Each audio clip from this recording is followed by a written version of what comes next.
დაღაცა თუ ნებსით თვისით საფლავად შთახედე უკვდაო, არამედ ჯოჯოხეთისა იგი ძალი დაარღვიე და ახსდეკ, ვითარცა მძლე ქრისტე ღმერთო, ხოლო მენელსაცხებლეთა დედათა ხარება მიჰმადლე, და მოციქულთა მშვიდობა ინიანიჯე, რომელმა დაცემულთა მიერ აღდგომა. სრულიად საქართველოს კათოლიკოს პატრიარქმა, უწმინდესმა და უნეტარესმა ელია მეორემ აღდგომის ბრწყინვალე დღესასწაულთან დაკავშირებით მსახურება აღასრულა ყოვლადწმიდა სამების სახელობის საპატრიარქო ტაძარში. მსახურებაში მონაწილეობდნენ წმინდა სინოდის წევრი მღვდელმთავარნი. წირვას ესწრებოდა საქართველოს პრეზიდენტი მიხეილ სააკაშვილი.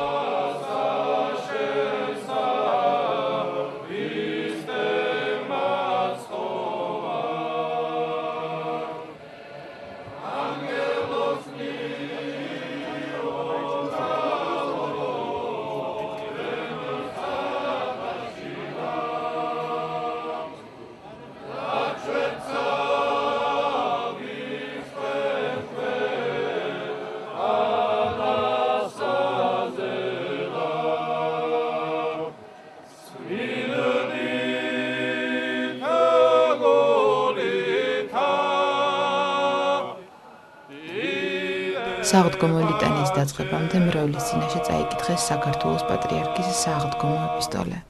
სააღდგომო ეპისტოლე უწმინდესისა და უნეტარესის, სრულიად საქართველოს კათოლიკოს პატრიარქის და მცხეთა თბილისის მთავარ ეპისკოპოსის და ბიჭვინთისა და ცხუმ აფხაზეთის მიტროპოლიტის ილია მეორესი.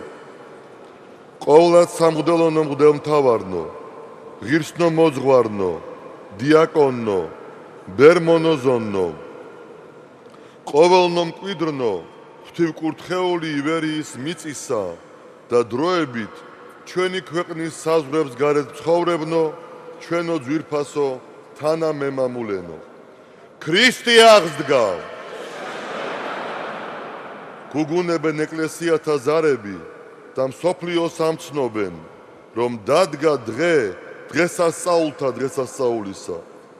დაემხო ძალი პირველ სისხლითა მთვრალი, შეიმუსრა ჯოჯოხეთი, განქარდა ბნელეთი ძლიერება და კაცობრიობა გათავისუფლდა ეშმაკის ტყვეობისაგან.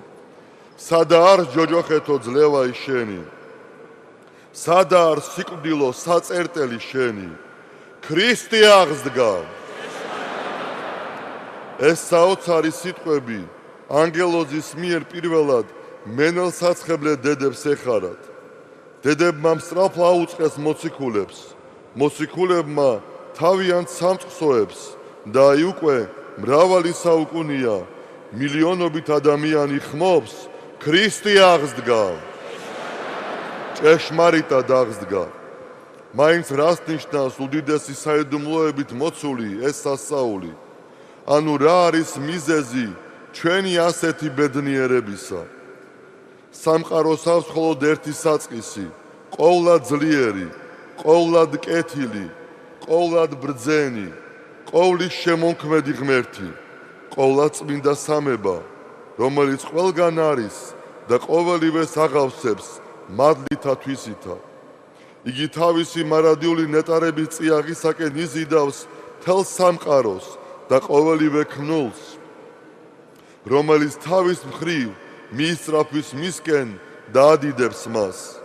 ფსალმუნში ვკითხულობთ, აქებდით უფალსა ცათაგან, აქებდით უფალსა მაღალთა შინა, აქებდით მას ყოველნი ანგელოზნი მისნი, აქებდით მას ყოველნი ძალნი მისნი, აქებდით მას მზე და მთოვარე, აქებდით მას ვარსკვლავნი და ნათელნი, აქებდით მას ცანი ცათანი და წყალნი ზესკნელ ცათანი, აქებდით უფალსა ქვეყანით ვეშაპნი და ყოველნი უბსკრულნი, ცეცხლი, სეტყვაი, თოვლი, მყინვარი, სულინი ავქარისაი, რომელნი ყოფენ სიტყვასა მისსა, თანი და ყოველნი ბორცვნი, ხენი ნაყოფიერნი და ყოველნი ნაძვნი, ხეცნი და ყოველნი პირუტყვნი, ქვეწარმავალნი და ფრინველნი ფრთოვანი.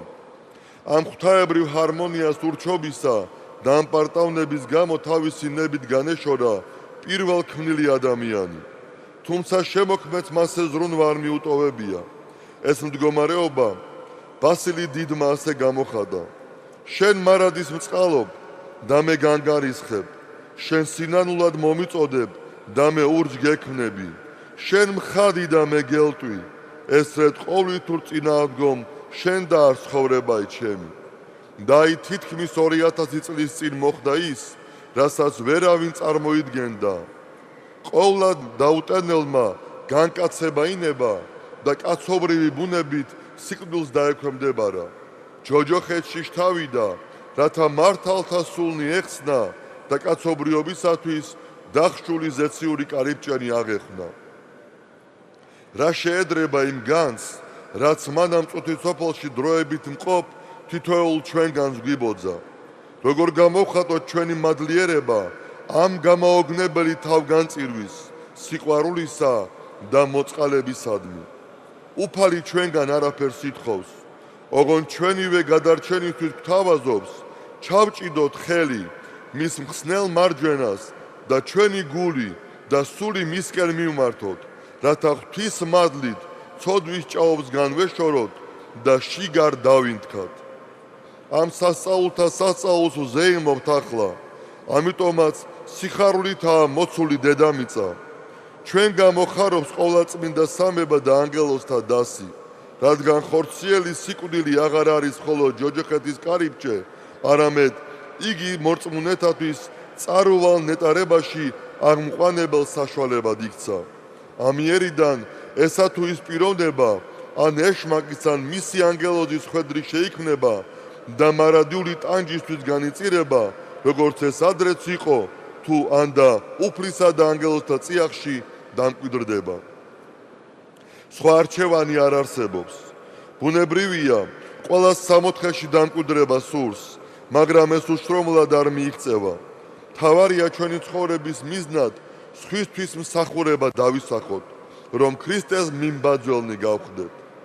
პაისი ათონელი წერს, თუ ადამიანი არ ფიქრობს მეორე ადამიანზე, არ გამოდის თავისი მედან და გამუდმებით თავისი თავის გარშემო ტრიალებს, ის იმ ღერძს მიღმა, რომელიც ქრისტეა.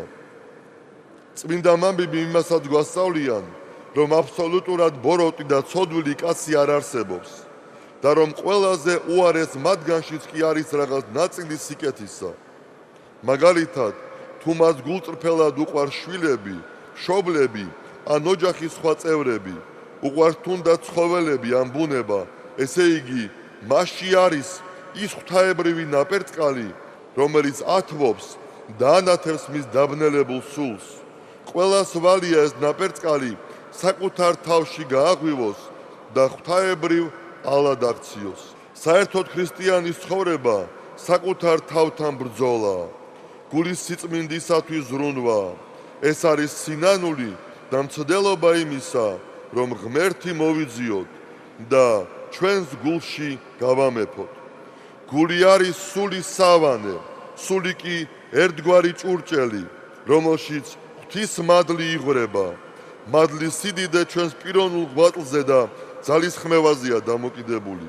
ბოროტისაგან ჩვენი გულისა და სულის მთავარი დამცველი ჩვენი სინდისია. სინდისი არის ღვთის ხმა და იგი ყოველთვის გვიბიძგებს სწორი ქმედებებისკენ.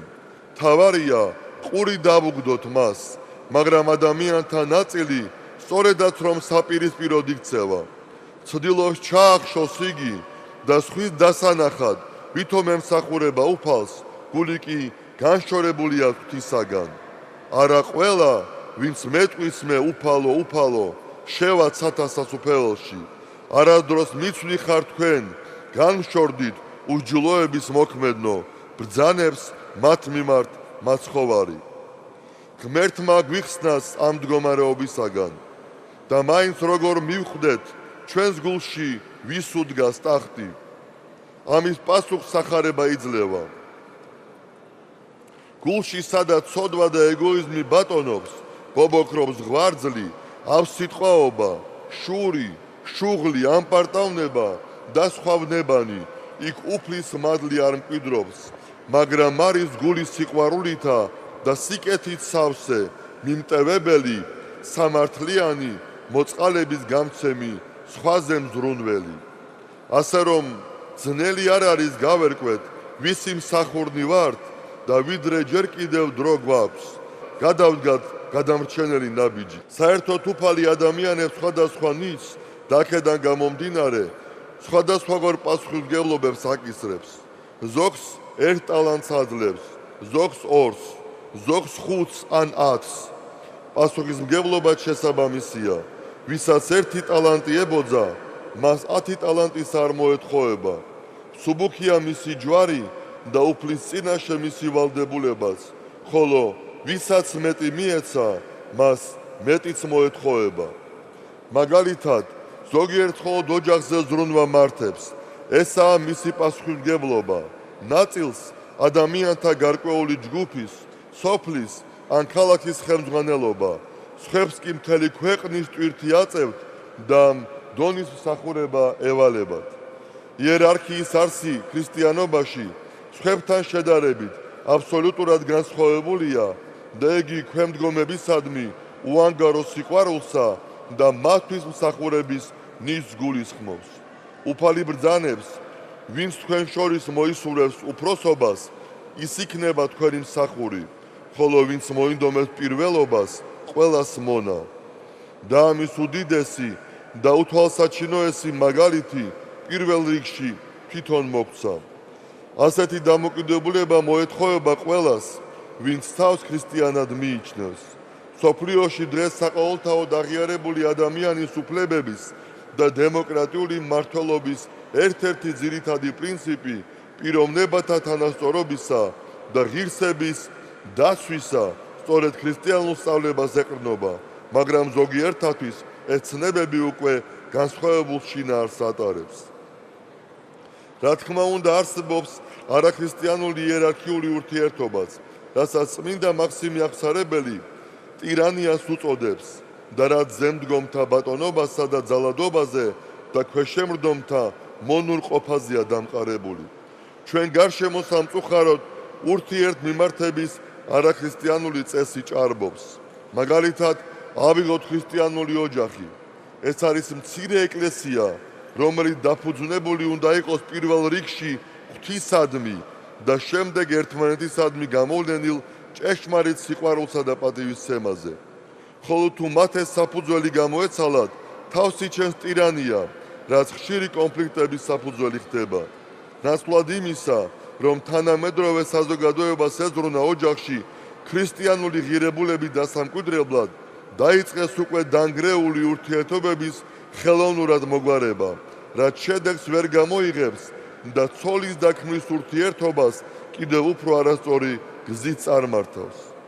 ოჯახის სიმტკიცისათვის ასევე დიდი მნიშვნელობა აქვს თუნდაც ელემენტარული სოციალური პირობებისა და ჯანსაღი ზნეობრივი გარემოს არსებობას.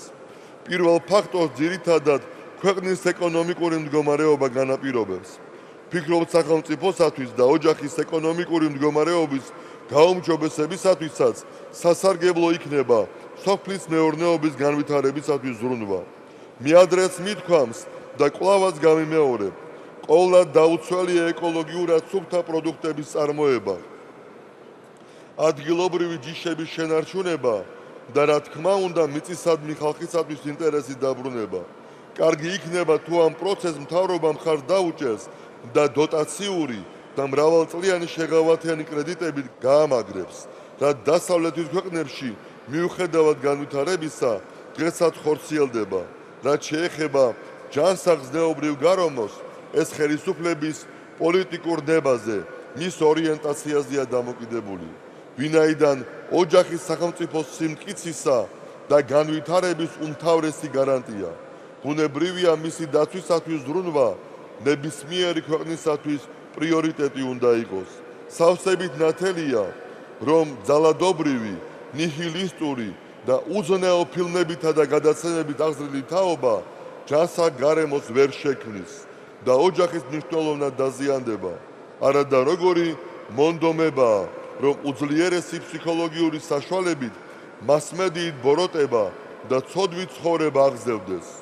ვულგარიზებული ტექნოლოგიური საზოგადოება ჩამოყალიბდეს და მის ბატონ პატრონად თული იქცეს, რომ ადამიანებმა, განსაკუთრებით კი ახალგაზრდებმა, სწორი ორიენტირი დაკარგონ და ქრისტეს მცნებები წარსულის გადმონაშთად მიიჩნიონ.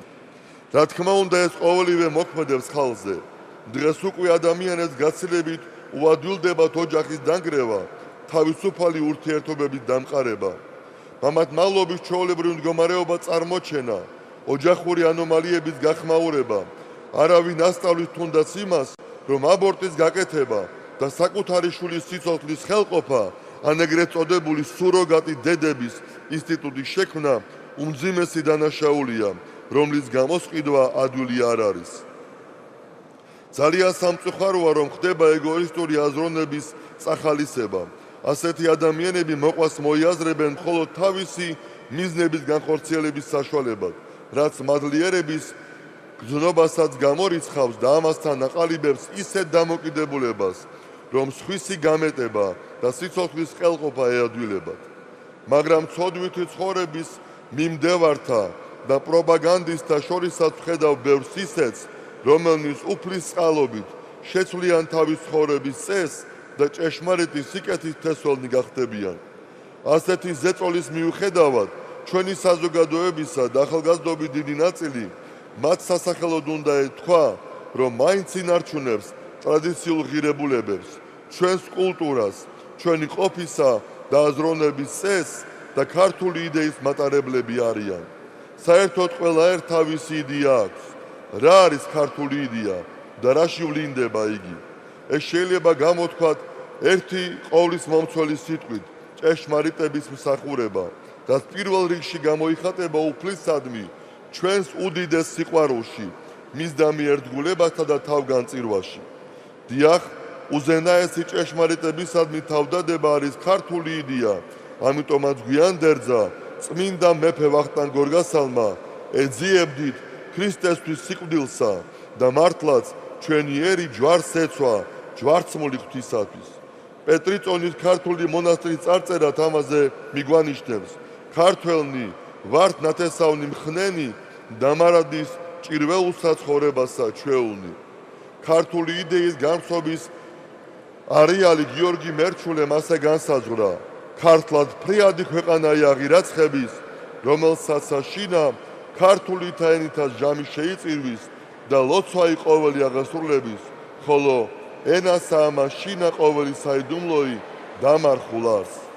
აქ არ იგულისხმება ენა როგორც მხოლოდ მეტყველების საშუალება, არამედ უპირველეს ყოვლისა ერის მსხვერპლობის გამოვლინება, რომელიც თავისი მრავალფეროვნების მიუხედავად არის ერთი და ერთიანი. ქართველისათვის პატრიოტიზმი ღვთისმსახურებაა. იგი სამშობლოს პატრონობს და საკუთარი სისხლის ფასად იცავს, რადგან ამაში ხედავს ღვთის მიერ დაკისრებულ პასუხისმგებლობას. მას სხვისი არაფერი უნდა, მაგრამ დროებით დაკარგულ თავის ტერიტორიებსა და ხალხს კი ყოველთვის თავისად მიიჩნევს. ჩვენი სულისკვეთება კარგად ჩანს ამ სიტყვებში: სამშობლოს არ ვიწავართებ, ჩვენც ნურვის შეგვეცილება. ამიტომაც ქართული იდეისთვის უცხოა ექსპანსია და აგრესია. მთელი ჩვენი ისტორია უანგარობის, გულწრფელობის, ვაჟკაცობისა და ზნეობრიობის გამოხატულებაა. ქართულ იდეაში ასევე სრული სავსებით არის განხორციელებული ქრისტიანული მცნება მოყვასის სიყვარულისა, ხამს მოყვარე მოყვრისათვის თავი ჭირსა არ დამრიდად, გული მისცეს გულისათვის სიყვარული გზად და ხიდად. რაც რა თქმა უნდა მხოლოდ ჭეშმარიტებისა და სიკეთის მსახურებას გულისხმობს, ბოროტ საქმეში მეგობრობა და ერთგულება კი ეშმაკთან თანაზიარებაა. ქართულმა იდეამ საუკუნეთა მანძილზე ჩამოაყალიბა ქართული ადამიანის ხასიათი, ჩვენი კულტურა და ყოფა. ქართული იდეა არის ჭეშმარიტი ღვთისმსახურების გაგრძელება, რომელიც უფალმა დაუდგინა ადამს, ნოეს, მელქისედეკს, აბრაამს, მოსეს, ოღონდ ეს არის ახალი ისრაელად სახელწოდებული ერის მსახურება, ზეციური იერუსალიმის დასამკვიდრებლად. ასეთია ჩვენი წინაპრების მიერ არჩეული გზა, გზა ძნელი, მაგრამ საამაყო, ვიწრო, მაგრამ გადამრჩენელი, დროებითი ტკივილით დამძიმებული, მაგრამ ქრისტეს მიერი მარადიული სიხარულით სავსე. სწორედ ამ სულისკვეთების მქონე პიროვნებები ქმნიან ღვთისმშობლის წილხვედ ქართველ ერს. ხოლო ის ქართველები, რომელნიც ასეთი წესით არ ცხოვრობენ და არ ცხოვრობდნენ, თავისთავად განეშორებიან ან უპირისპირდებიან მის წიაღს და ქართული იდეის ნაწილად ვერ მიიჩნევიან. ისინი არიან ვაზის ნასხლევნი, რომელთა შორის სიცოცხლე არ არის. ხაზგასმით უნდა ითქვას ისიც, რომ ქართული იდეისათვის მარტო გენეტიკურ ნიშანს გადამწყვეტი მნიშვნელობა არ აქვს. გავიხსენოთ მეფე ლუარსაბ-დიდის ერთ-ერთი შვილი დავითი და მეფე თეიმურაზ პირველი. ეგოისტური და ანგარებიანი ინტრიგებისაგან გამომდინარე დავითი ღვიძლ ძმასაც დაუპირისპირდა და საქართველოსაც. სარწმუნოებად შეიცვალა და დაუთხანად ქცეული მტრის ინტერესების დამცველი და მათი იდეის გამხორციელებელი გახდა.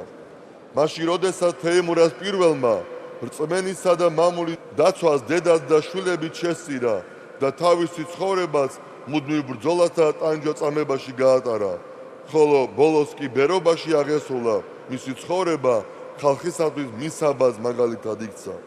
ასე რომ ქართული სამყარო, ისევ როგორც სხვა ნებისმიერი ერის წიაღი, მხოლოდ გენეტიკური ნიშნით არ შემოიფარგლება. სწორედ ეს აზრია ჩადებული ფარისევლებისადმი თქმულ მაცხოვრის ამ სიტყვებში: ვიცი რომ აბრაამის თესლი ხართ, მაგრამ ჩემი სიტყვა ვერ ეტევა თქვენში. აბრაამის შვილები რომ იყოთ, საქმითაც აბრაამისას გააკეთებდით. თქვენ მამა თქვენის ეშმაკისაგან ხართ და მამა თქვენი სურვილით აღსრულება გსურთ. ვინც ღმერთისაგან არის, ღმერთის სიტყვას ისმენს. თქვენ კი იმიტომ არ ისმენთ, რომ ღმერთისგან არა ხართ. აღნიშნავ იმასაც, რომ ქართული იდეის შემოქმედი იყვნენ არა ქართველნიც, მაგალითად სპარსი რაჟდენ პირველ მოწამე და ევსტათი მცხეთალი, ტომით სომეხი დიდებულის ასული შუშანი დედოფალი, არაბი აბო, ასურელი წმინდა მამები და სხვანი. სწორედ ქართული იდეიდან მომდინარეობს ჩვენი ერის მრავალსაუკუნოვანი ტოლერანტობაც, რაც იყო საფუძველი აქ მცხოვრები ეთნიკური უმცირესობების მხრიდან ჩვენი ჭირვარამის გაზიარებისა და საქართველოსათვის მსახურებისა. სხვებთან ერთად საუკუნეთა განმავლობაში ქართული იდეის და ქართული სახელმწიფოს თანაშემოქმედი იყვნენ აფხაზები. ქართული სამყაროს შემადგენელი და განუყოფელი ნაწილი ყოველთვის იყო აფხაზი. ამაზე მეტყველებს აქ არსებული უძველესი ქრისტიანული ტაძრები და წარწერები. ქართველ მეფეთა ტიტულატურა, ამაზე მეტყველებს აფხაზეთში ბედიის მონასტერში დაკრძალული ერთიანი საქართველოს პირველი მონარქის ბაგრატ მესამის საფლავი. ამაზე მეტყველებს ჩვენ შორის არსებული სისხლისმიერი ნათესაობა და ნათელმირონობა. ჩვენ ერთი ღმერთის, ყოვლადწმინდა ღვთისმშობელის და საერთო წმინდანების მიმართ ლოცულობთ. მათი შეწევნით ვიმედოვნებთ, მტერი ვერ გაღვთიშავს. აფხაზეთის მიტროპოლიტად კათალიკოს პატრიარქის დადგინებაც ჩვენი გაყოფის მოსურნეთა საპასუხოდ გადადგმული ნაბიჯი იყო. მე განსაკუთრებით ლოცულობ თქვენთვის და აღდგომის ბრწყინვალე დღესასწაულსაც განსაკუთრებით ვლოცავ ჩემს უშუალო სამწყსოს, ბიჭვინთისა და ცხუმ-აფხაზეთის ეპარქიას, საქართველოს ყველა კუთხის შვილს, ვლოცავ ჩვენს მართლმადიდებელ სამწყსოს, ოსებს, ბერძნებს, ასირიელებს, აფხაზებს, რუსებს, სომხებს, აისორებს, აზერბაიჯანელებს, მცირე რიცხოვან, მაგრამ უძველესი ისტორიის მქონე უდებს, უცხოეთში დროებით მყოფ თანამემამულეთ, აგრეთვე ტაო-კლარჯეთის, ლაზეთის, ფერეიდანის, მაზანდარანის, ჰერეთის მკვიდრ და უფლის თქვენთან ერთად შევღაღადებ, აღდგომასა შენსა ქრისტე მაცხოვარ, ანგელოსნი უღაღადებენ, ცათაშინა და ჩვენცა ღირსკვენ ქვეყანასა ზედა, წმინდით გულით დიდებად შენდა. ქრისტე აღსდგა. ჭეშმარიტად აღსდგა.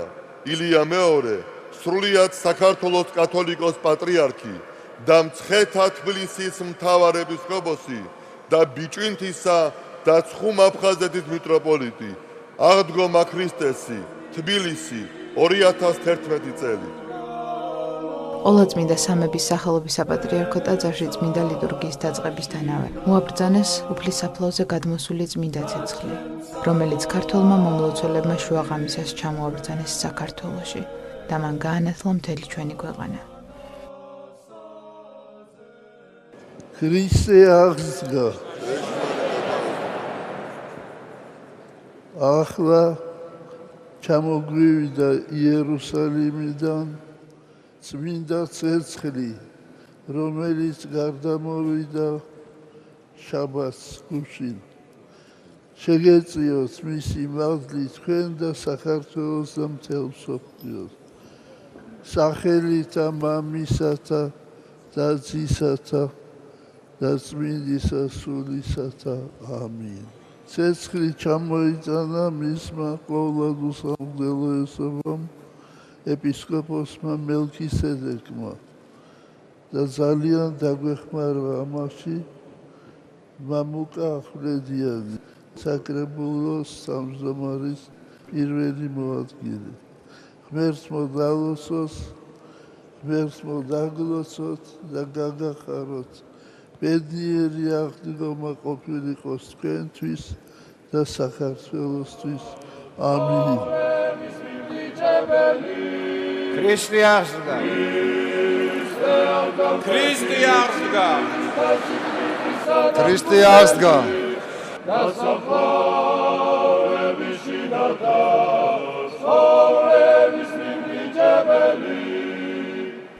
წმინდა ლიტურგიის დასასრულს უწმინდესმა დაუნეტარესმა აღდგომის ბრწყინვალე დღესასწაული მიულოცა სრულიად საქართველოს და ქადაგებით მიმართა მრევლს.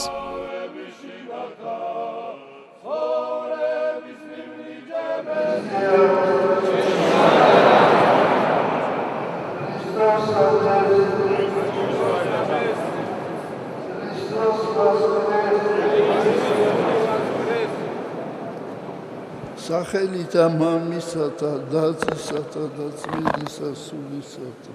ჩვენთან არის ღმერთი.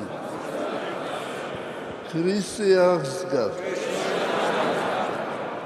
უპირველეს ყოვლისა თქვენ,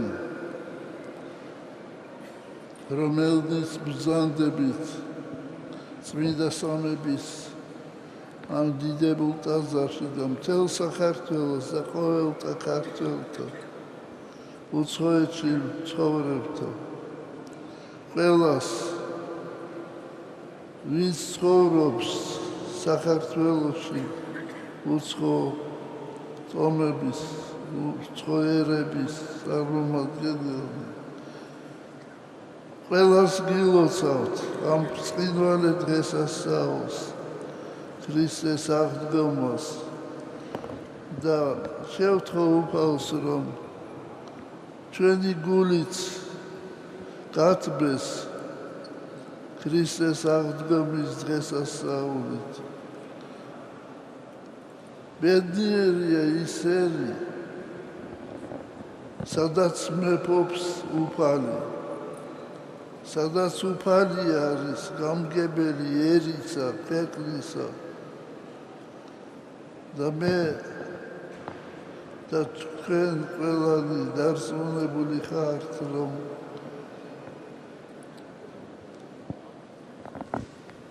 ჩვენთან საქართველოში მეფობს უფალი. მეფობს უკვე მრავალი საუკუნეა და ჩვენ ვმადლობთ უფალს ამ დიდი წყალობისათვის. სადაც უფალია, იქ სიყვარულია, იქ სიმშვიდეა, იქ ურთიერთ თანამშრომლობა და ურთიერთგაგება.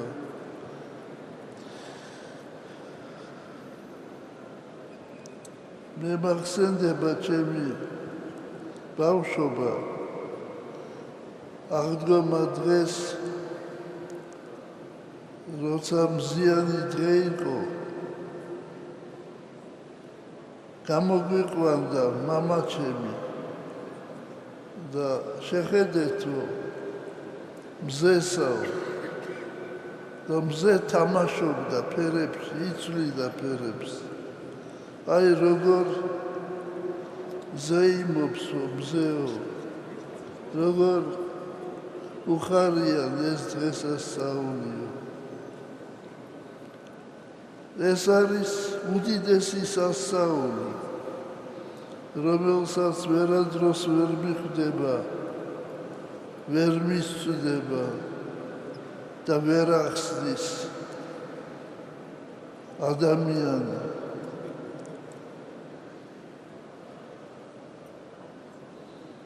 აი ბზობის წინ იყო დღესასწაული, აღინიშნებოდა ლაზარეს აღდგენა. 4 დღის მკვდარი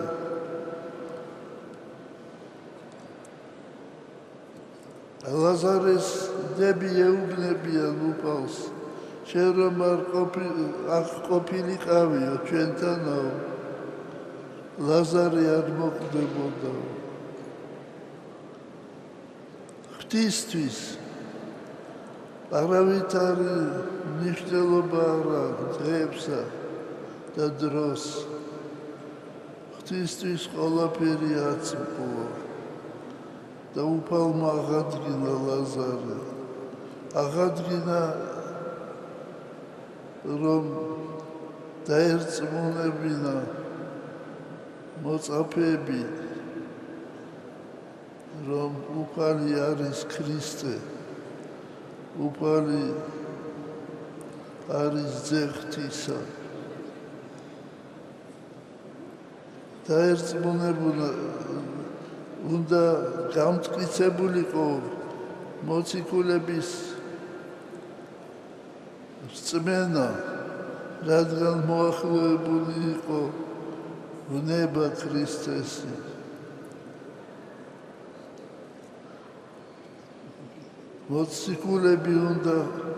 მოციქულებს უნდა ენახა ჯვარცმა ეს საშინელი ცილისწამება და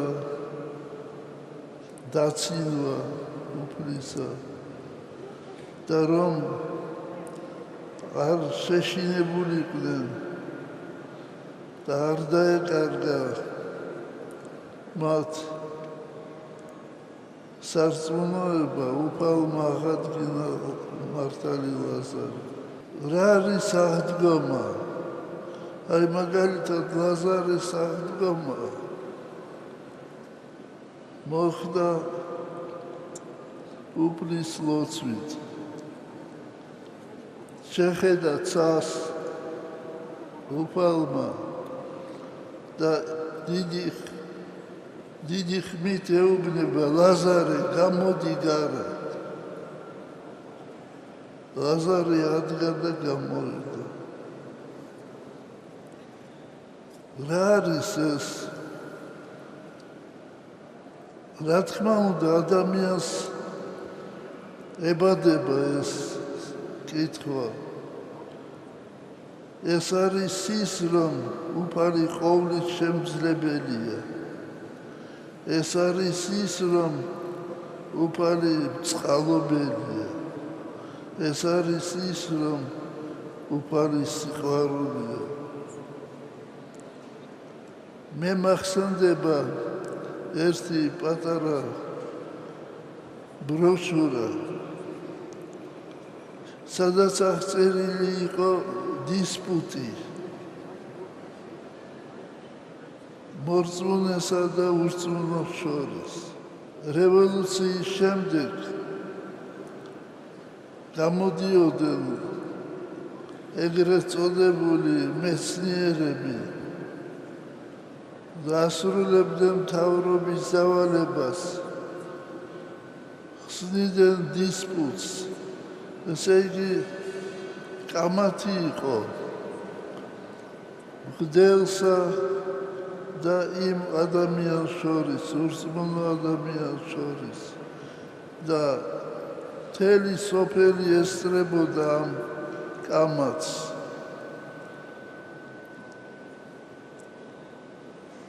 და პირველი სიტყვა მიეცა მისცეს, რა თქმა უნდა, ურწმუნო ადამიანს.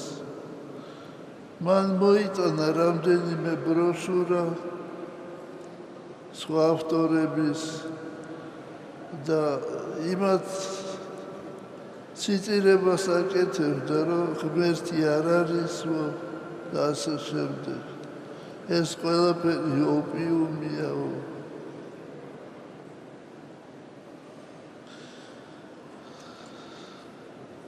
და შემდეგ სიტყვა მისცეს მღვდელს.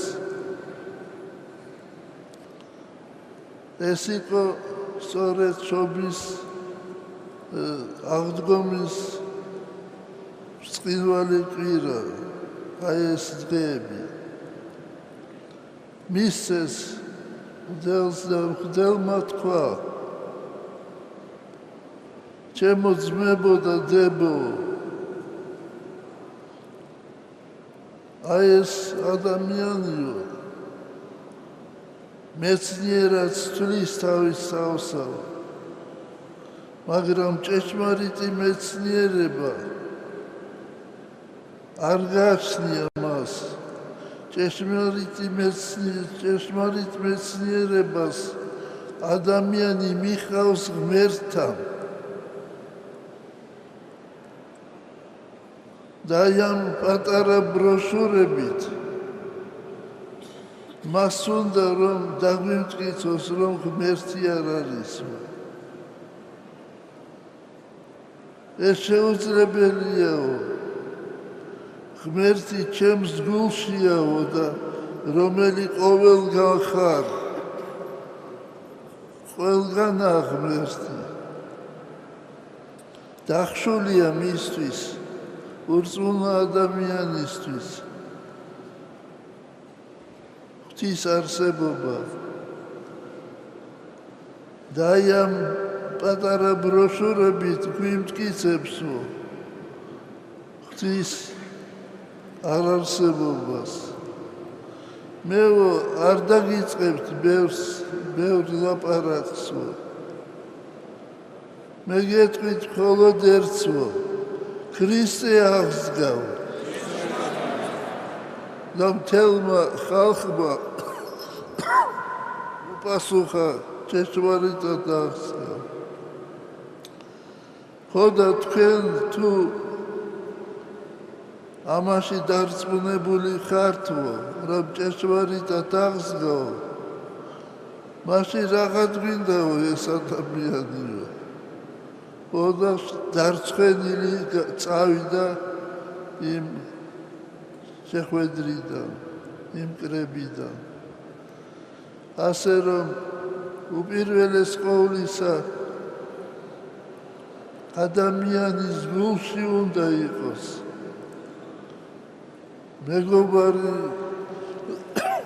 მეგობარს ეუბნება, რომ მე არ მინახავს ღმერთიო. და მან მეგობარმა უპასუხა, შენ არ ჩაგხედია შენს გულშიო, იქ არის ღმერთიო. ღმერთმა დაგლოცოთ, ღმერთმა ბედნიერი გამყოფოთ. ეს აღდგომა ღვთისმადლით განსაკუთრებულია და საქართველოს ელოდება სიხარული და ჩვენ მადლობთ უფალს ამ სიხარულისათვის. ქრისტე აღსდგა. ქრისტე აღსდგა. ქრისტე აღსდგა. დალოცვილი და გახარებული იყავი თქვენ და საქართველო. ამინ.